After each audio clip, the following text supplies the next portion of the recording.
বন্ধুরা, Debanti blog and কুকিজে সবাইকে আরও একবার স্বাগত। আজকে আমি বানাবো ভেন্ডির তেল ঝাল। তো এর জন্য আমি বেশ খানিকটা ভেন্ডি ভালো করে ধুয়ে নিয়েছি। এবার ভেন্ডিগুলোকে আমি তিরছা তিরছি কেটে নেব। তিরছা করে কেটে নেওয়ার ফলে ভেন্ডিগুলোকে দেখুন কত সুন্দর দেখতে লাগছে। তো এটা নিজের মনের কাছে, আপনারা চাইলে অন্যভাবেও কেটে নিতে পারেন। এবার আমি মশলার জন্য পেঁয়াজ, রসুন, আদা, লঙ্কা একসাথে বেটে নেব। আর কড়াই বসিয়ে দিয়েছি, কড়াইতে সামান্য সাদা তেল দিয়েছি। এই রান্নাটা আমি সাদা তেলেই করব। আর তেলের মধ্যে আমি ভেন্ডিগুলোকে ছেড়ে দিয়েছি।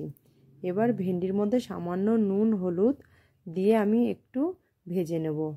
তো ভেন্ডিটা কিছুক্ষণ ভাজার পরে তারপরে আমি এর মধ্যে সামান্য লঙ্কার গুঁড়ো দেবো। এখন আপাতত নুন হলুদ দিয়ে একটু ভাজি, কারণ ভেন্ডি থেকে একটু জল বেরোবে। তো জলটা বেশ শুকিয়ে গেছে। আর এই ভেন্ডির মধ্যে যে একটা যে স্লিপ ভাব আছে না, এইটা একটু লেবু দিলে কেটে যায়, কিন্তু আমি এখানে লেবু এখন ইউজ করব না।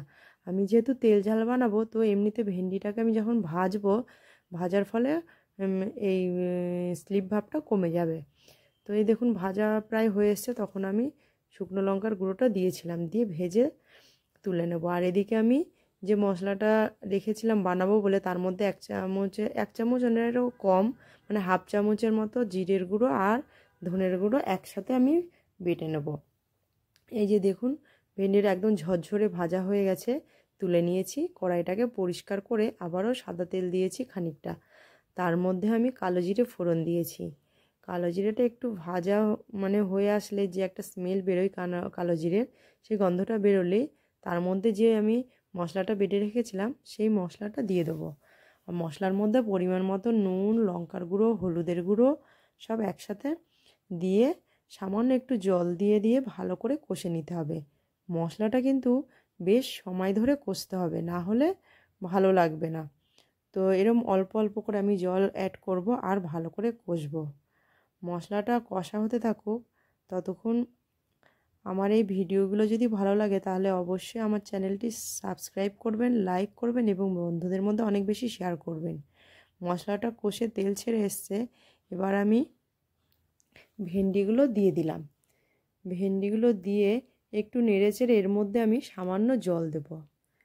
এবার এই জলটা দিয়ে আমি 3-4 মিনিটের মতো ঢেকে রাখবো, কারণ এটা একদম ধাবা স্টাইলের মশলা তেল ঝাল হবে, একদম শুকনো শুকনো হবে। আর এই রান্নাটা ভাত, রুটি সব কিছুর সাথে খেতে খুবই সুন্দর লাগবে। এবার আমি এই ঢেকে দিলাম, 3-4 মিনিটের মতো ঢাকা দিয়ে থাকবে।